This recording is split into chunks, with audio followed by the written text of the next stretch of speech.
Good morning, ladies and gentlemen. It's a real pleasure to be here and to be chairing this first panel. I'll just quickly introduce myself and then call on the other panelists to join with a quick introduction of them. As stated, I'm Andrew Alli. I'm the CEO of the African Finance Corporation. AFC is an African superlateral which is tasked with infrastructure development and financing across the continent. We have a balance sheet of about $3 billion, and we have investments in 15 countries across Africa, including in the power sector, roads, wind farms, bridges, etc. I'll call on the other panelists. So we have Taz and Varipour. Taz? Taz recently was the Chief Executive Officer of the Africa 50 Fund. Before that, she was with ADB in financing infrastructure projects, and I believe she closed something like 29 or 30 infrastructure projects in Africa during her time in ADB. Before that, she also worked with the Asian Development Bank, so she really likes ADBs. And before that was in the private sector. The next panelist is Mohamedou Niang. Mohamedou, please give them a round of applause.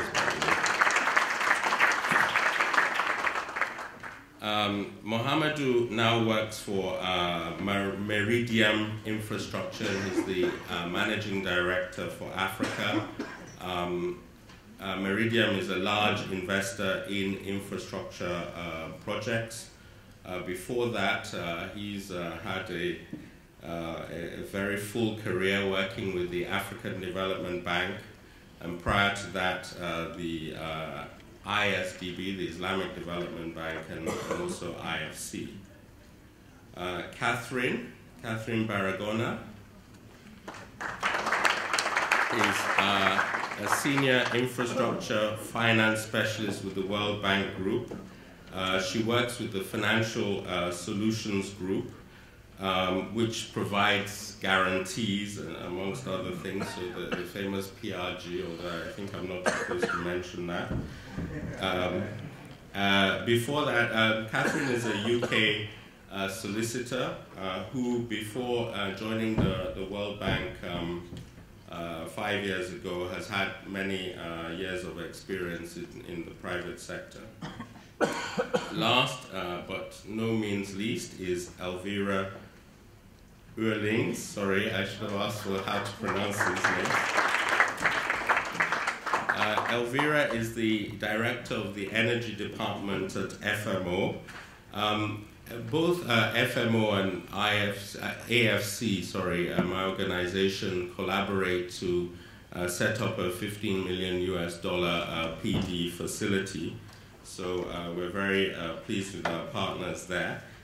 Before joining FMO, she was an economist at the IMF, so obviously knows very much about what the IMF will allow various African governments to do in terms of guarantees and all that. I'll start off the panel discussion, and I'll ask each of the panelists a different question. Just to warm us up, and then I'll open it to questions from the audience. I'll now open it to the floor to see if there are any questions for any of the panelists. Please, if you're asking a question, one, keep it as short as possible. Two, say who you are and what organization it is, and if your question is directed to a particular person, also mention that. Thank you. Any questions? Yes. I think there's a mic.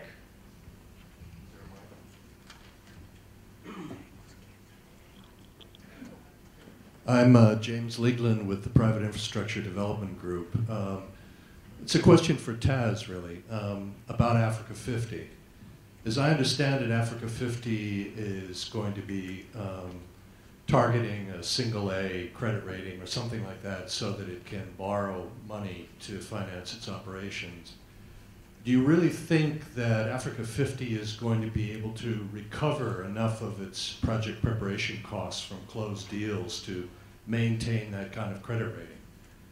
Or are you going to be forced eventually to get preparation money from donors and players like that so that you can make this work? Well, I think maybe I should explain a little bit Africa 50 for the benefit of everyone.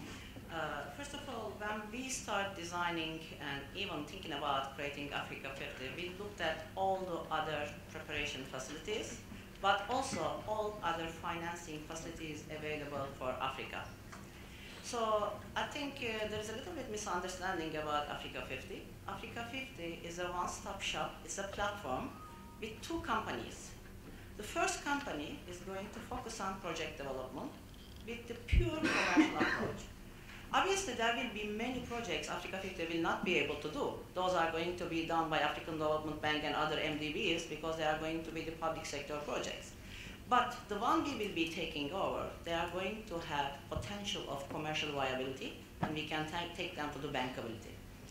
So the project development company will not target any kind of rating. It is a revolving facility. The whole idea is scale the capital as much as possible and go and develop as many projects as possible. So therefore, the idea is actually first, put $100 million from African Development Bank. This is our seed investment. And I am sure you heard the news last week during the annual meeting. For the total, the whole platform, we reached $750 million. And we are hoping that by 15th of June, which is our closing date for the subscription, we will be $1 billion. So 10% of this $1 billion will be coming to project development company as well. So project development company will start with $200 million. But we also invited some private players. Altogether, the capital we target for project development company will be $500 million. The model is co-develop the projects through joint development agreements. As such, double it one more time and reach $1 billion. So once the project reaches the financial close, we take our capital plus the premium and we grow the capital even further. So therefore, the model for the project development company is this, and it's not going to target any kind of rating. But the project finance company is a different model.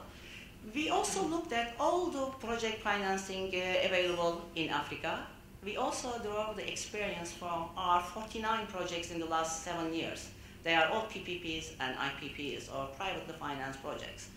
So our experience shows that one project, for example, coming almost to financial close, 5% is equity missing, 10% of debt missing, then you go and search for this, and due diligence process and other things that you lose another 18 months. Why not Africa 50 can go and provide this bridge equity or bridge debt? Construction starts and project is slowly de-risking, we can go and sell that equity and debt in the market. We can do classic mezzanine and we can do classic senior debt, but most importantly, after we reach single A for the project finance company, we can do refinancing. Africa 50 can tell all the commercial banks, come and finance the project for the totality. And we know that commercial banks, they cannot give more than 7 or 8 years. So therefore, we tell them 7 year or 8 year, we will take you back and we will refinance the project. And we prepare ourselves in advance. Either we issue a project bond or go and publicly list the project, or we sell the project packaging and selling to institutional investors. So there are many ways of it. But as my colleague Catherine was saying, we have no intention of holding on to projects for 15 to 20 years. As such, we will be continuously recycling our capitals and we will be continuously doing more projects. This is the model of Africa 50. And Africa 50 is not donor funded. Africa 50 is an investment. Today, Africa 50 set as a public-private partnership, and the $1 billion we reach is the public side of the capital, African Development Bank plus the governments. So next stage will be going to institutional investors. Obviously, for the project development company, we are offering return of 15 to 16% over the 10 years, while we are offering 7 to 8% over 15 years for the project finance company, which is a permanent capital vehicle. Thank you. Thank you. Thank you very much. Any other questions?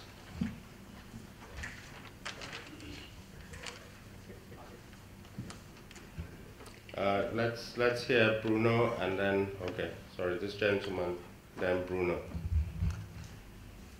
Thank you. Kofi Kluse from AFC for Ventures. I would say I subscribe wholeheartedly to what Catherine and Elvira have said about the cost of project development and the need to reduce this cost. And standardization is one way to try to achieve that. It's been done by DG with the Get Fit program in Uganda, by the World Bank Group through scaling up solar, etc. In the end, it seems, however, that one of the main, I would say, stakeholder in all this process, the government, has something to say, and so far we haven't heard about the government piece. There's no speaker from the government, and so what I would like you to elaborate on is how do you see the relationship to the government, and what would you recommend or comment on as to what could be better done on the government side to reduce this cost? Thanks. I think it's better for us to maybe take 2 or 3 questions and then respond rather than doing it one by one, just for efficiency. Over there, and then... Maybe I can run, since you're getting the original Muzariri from Uto Capital. Question for all the panelists. Can you give us a better sense of the sectors that you focus on? An idea of some of the criteria that you look at in projects, a bit more detail, in terms of size, that kind of thing. And then, do you have any countries that are not within your mandate, that are outside of your mandate? Thank you. Okay, I'm Bruno Wen from Chairman of DEG.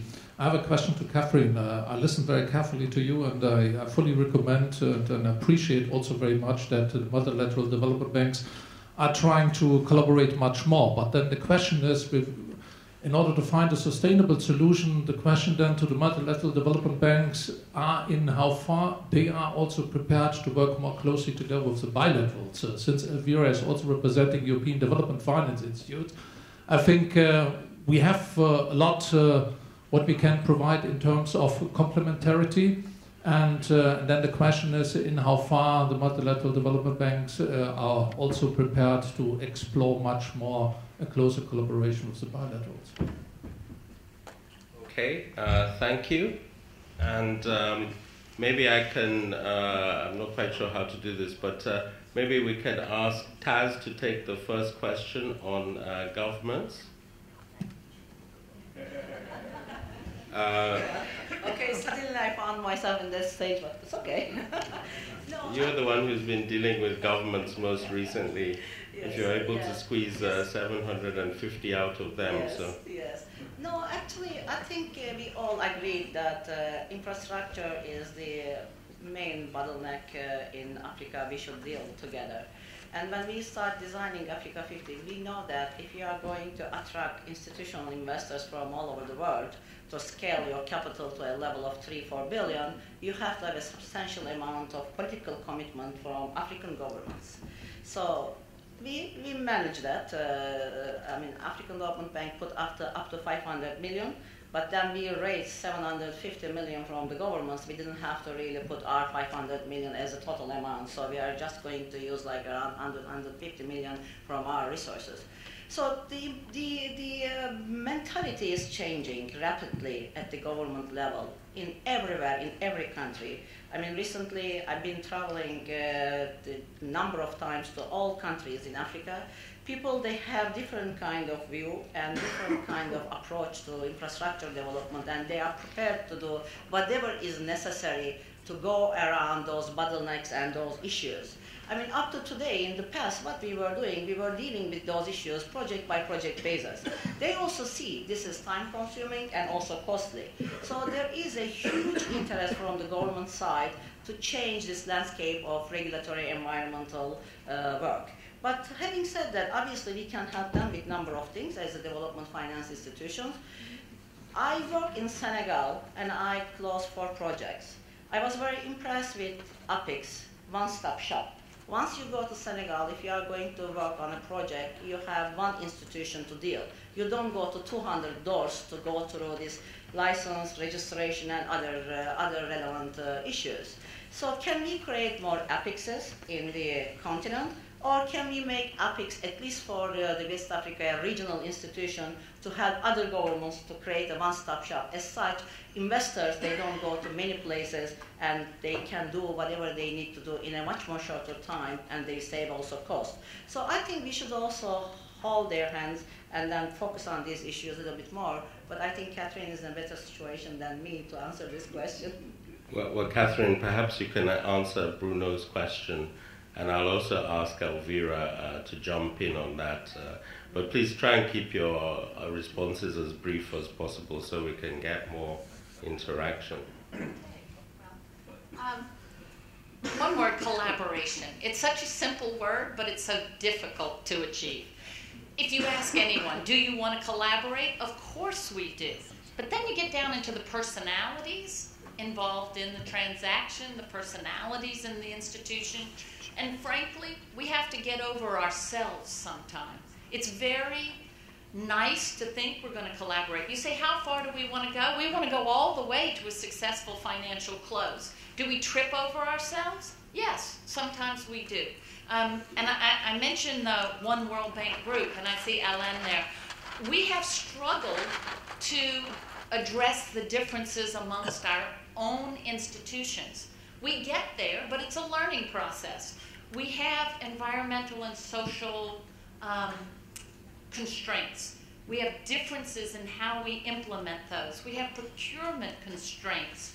We have procedural constraints. Even the timing at which when we go to board approval causes us angst and unnecessary lost time.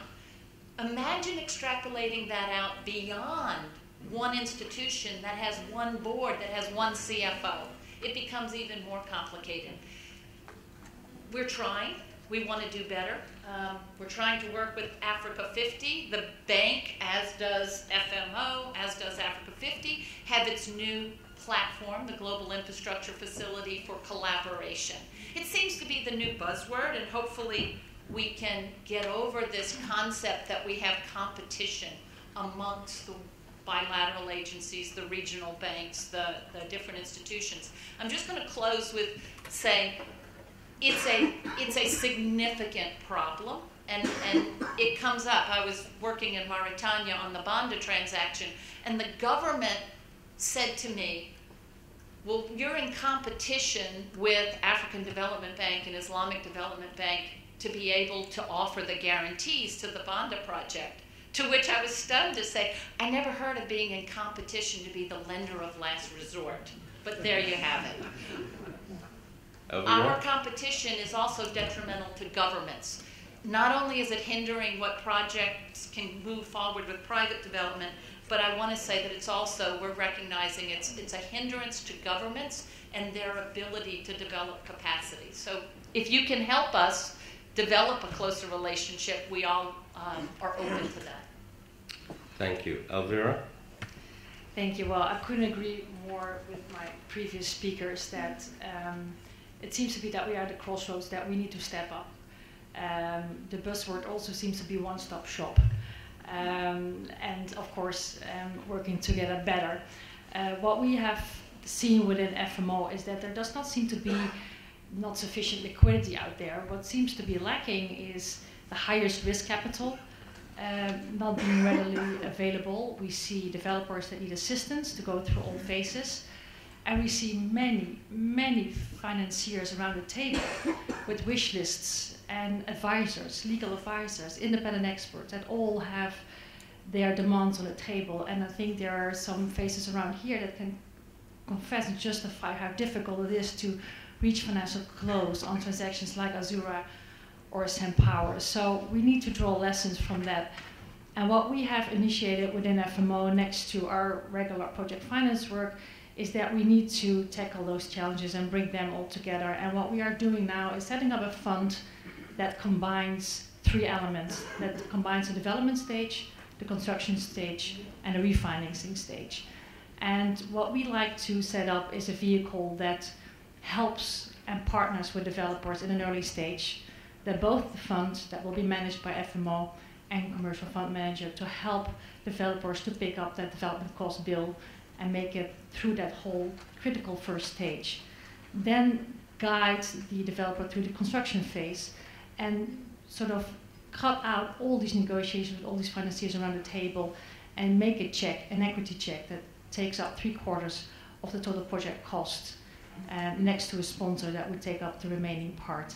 And then when the project has reached its construction stage and it has finalized it and it goes into operation, we need to refinance, as Tessa said, the asset, which is then an attractive asset for commercial investors to take on their books. We need donor money for that as well, for that vehicle to be successful, because that is the money that we need for the development stage.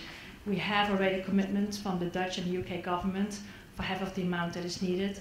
We're partnering up with our fellow DFI colleagues, and we have strong interest from commercial investors from Europe and the US. So I think that's also the role that we as a development bank should play to make it easier to be more and acting as a development bank, partner with the developers from an early stage and guide them through the whole process. Thank you. The last question that was asked, which is about what people do, I would suggest that maybe we actually tackle that when we're wrapping up, and each person will be given an opportunity to just speak quickly about what their institutions do as part of the summing up. So with that, I would ask for maybe... Oh, sorry, Mamadou has a comment. Yeah. I mean, I just wanted to give the developers and investors perspective on what our expectations from governments is that really we expect three things from government. It's basically transparency, and transparency, and transparency. That's what we expect.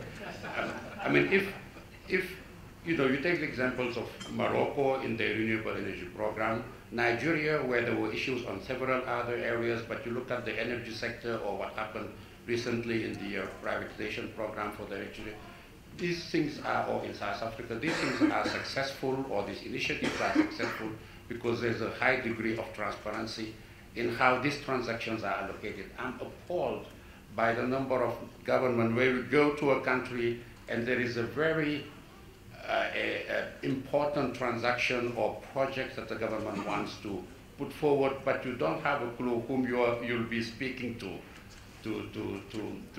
make progress on this particular transaction. It may be the sector minister, then the Minister of Finance is involved, etc. So the transparency of allocating a transaction is extremely important. Transparency in understanding who your counterparty is, and that point, the one single shop is better. If not, at least that the ministry that is responsible for the particular transaction is very well defined, and consistency also across the line. So my final word on this is, if government were to focus on just doing feasibility studies and having requests for proposals in a transparent manner with the help of DFIs to select the best offer, rather than doing window shopping and pageants and discussing in parallel with several developers, several investors in a very opaque way, I think that would be a tremendous progress.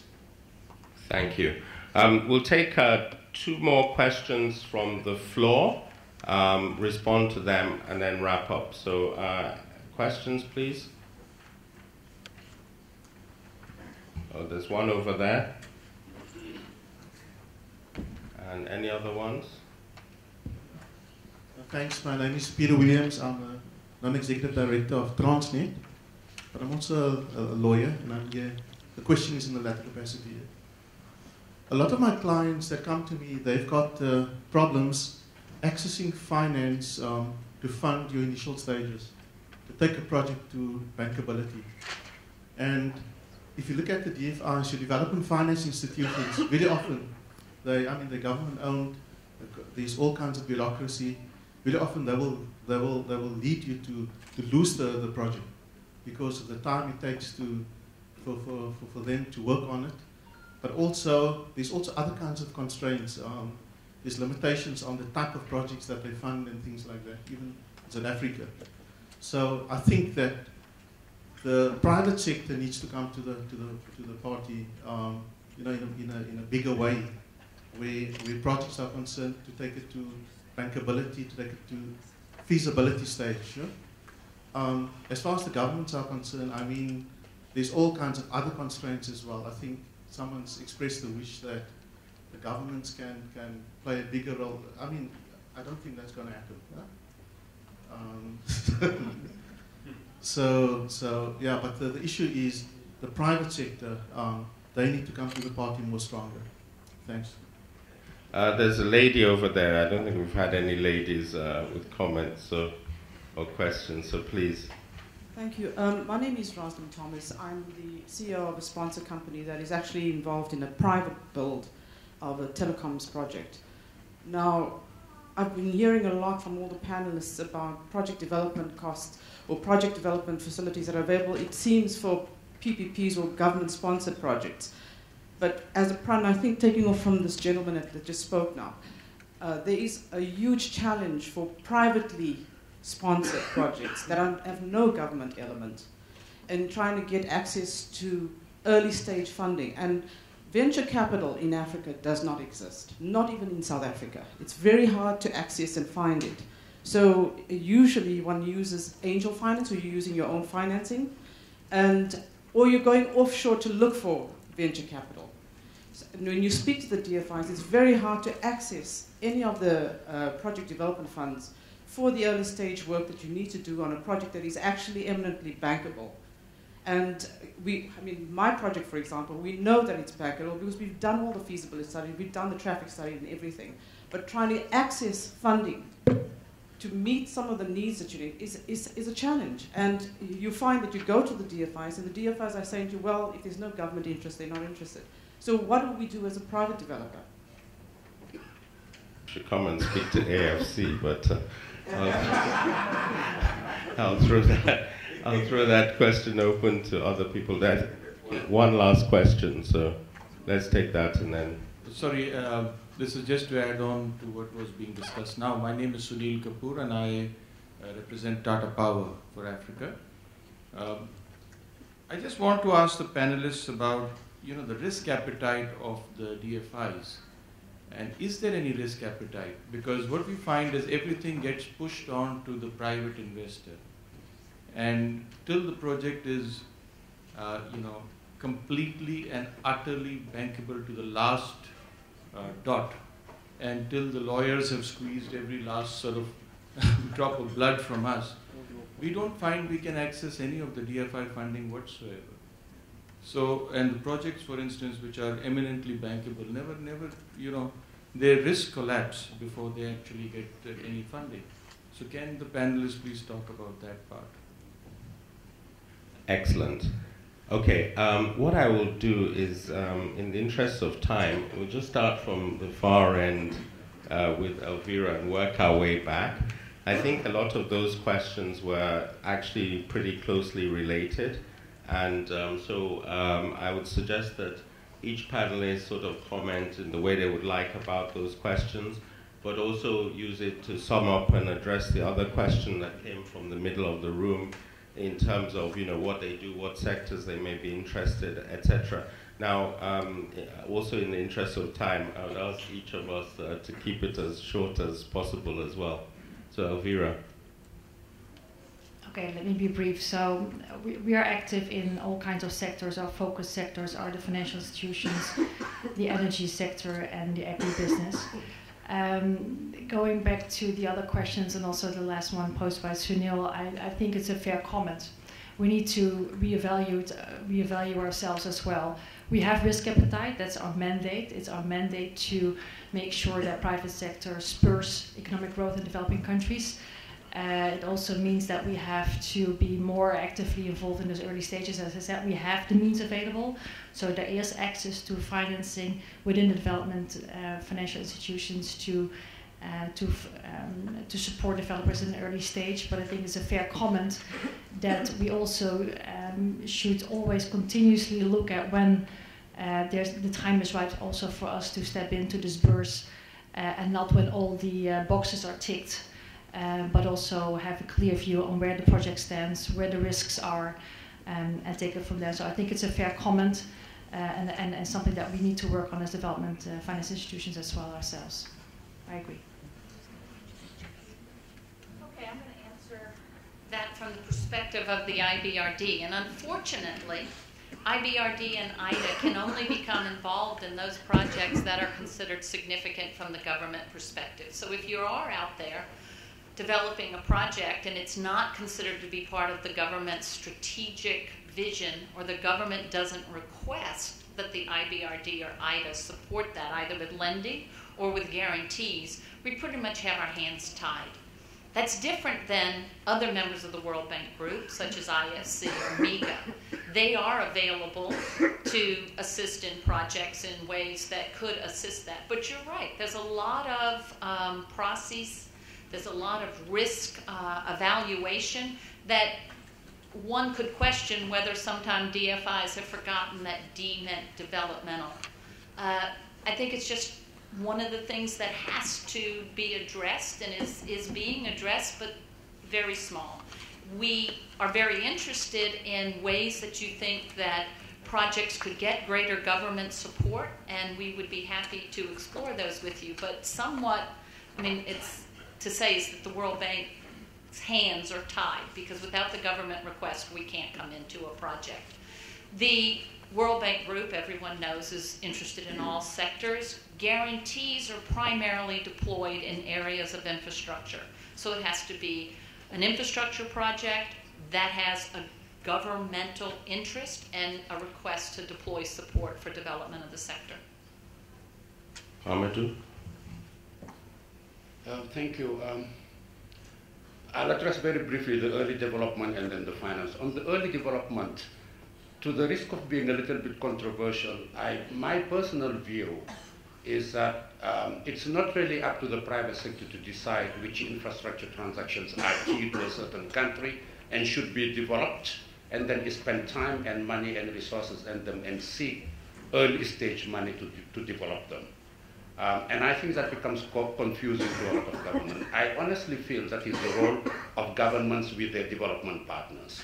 And then once that early stage is done, then the government goes to market and looks for the best partner, technical and financial, to implement that specific transaction that they have decided to do.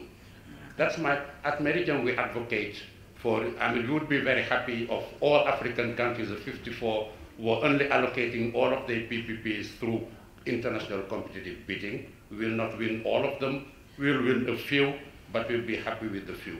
I think there are a lot of developers out there who just confuse government by, pushing their own agenda of this is a specific project where I have specific skills and I want to convince the government that they should be pushing for it. That's my personal view on the financing side. I couldn't agree more, especially since I was on the other side not so long ago. I do believe and agree that DFIs tend to overdo it in terms of risk allocations to the private sector. But in relation to what I was saying earlier, I think once these transactions are allocated on the transparent basis, then the private sector should be in a position to demand, because this is the most economical solution, because it has been selected properly, transparently. We have the right to demand from DFIs that they be a little bit cooler in the way they approach risk allocations of project finance. I think I agree with you that at the moment it's too much tilted towards the private sector, both the risk allocation and the coverage of late stage development costs. I mean, the borrower finances all the legal costs, all the financial, I mean everything, and that's a little bit over the board. I would agree with you. And I'm glad that the DFI has acknowledged that also. Hopefully that will translate into actual decisions. Taz? Thank you, Andrew. I'm not going to touch this issue because I think I changed the head, but I will be sitting here, I think, on your side in number of equity investments, so I'll have the sympathy. Africa 50, just to wrap it up, we started working on it September 2013. I think it's a good speed. We reached to this level. It is fully structured and it's going to be operational very soon with substantial amount of capital. As I said again, it's a public-private partnership. We believe that this model needs to be public-private partnership. You need the support of the governments for many reasons we discussed in the last half an hour.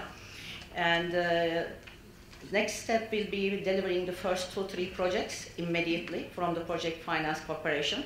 And we already did one project which is under preparation through the Project Development Company, which is SGR Railway from Mombasa to Kigali. We finished in 6 months' time a bankable business plan preparation for 3 governments. And most of the time we talk about regional projects are being very difficult. It was not our experience at all in the last 6 months, as long as all the governments are committed at the highest level. And one of the reasons actually when we were designing Africa 50, we insisted it should be public-private partnership because you get the motivation of the governments to push the projects. So what is next? After we deliver 2-3 projects from the project finance side of the Africa 50, we will start the fundraising with the institutional investors. Our goal is to reach 3 billion and do hand-to-hand project delivery, but at the same time continue with the fundraising. Once we reach 3 billion, we will stop there and then operate more and target single A rating, and then we will increase our capital toward the capital markets to 10 billion. This is ambitious, but I think what we did in the last 18 to 24 months, it tells us that our track record is not bad and we will be able to achieve. And when it comes to the sector, Africa 50 will be mostly focusing on transformational projects at national level or regional level. Africa 50 can partner with private companies or governments in project development side. The idea is actually focusing mostly transport and energy projects because we know that transport and energy are the most 2 important sectors in overall infrastructure platform to basically speed up the other investments in the continent. So there is no country. I think currently we have around 25 countries partner with us. It doesn't limit us. We don't have to work in those countries. We can work in any of the 54 countries. It is a little bit different than having a development finance institution. Thank you. Thank you, Taz. Just a quick word on AFC as well.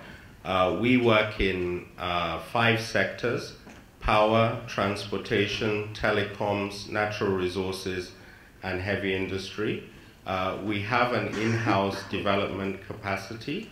We were the lead developers of the SenPower project in Ghana, which is, I think, one of 2 large project finance power transactions that closed in Africa last year. And we're currently working on developing at various stages 6 power projects for about 2,000 megawatts across Africa. We are very keen to work with developers.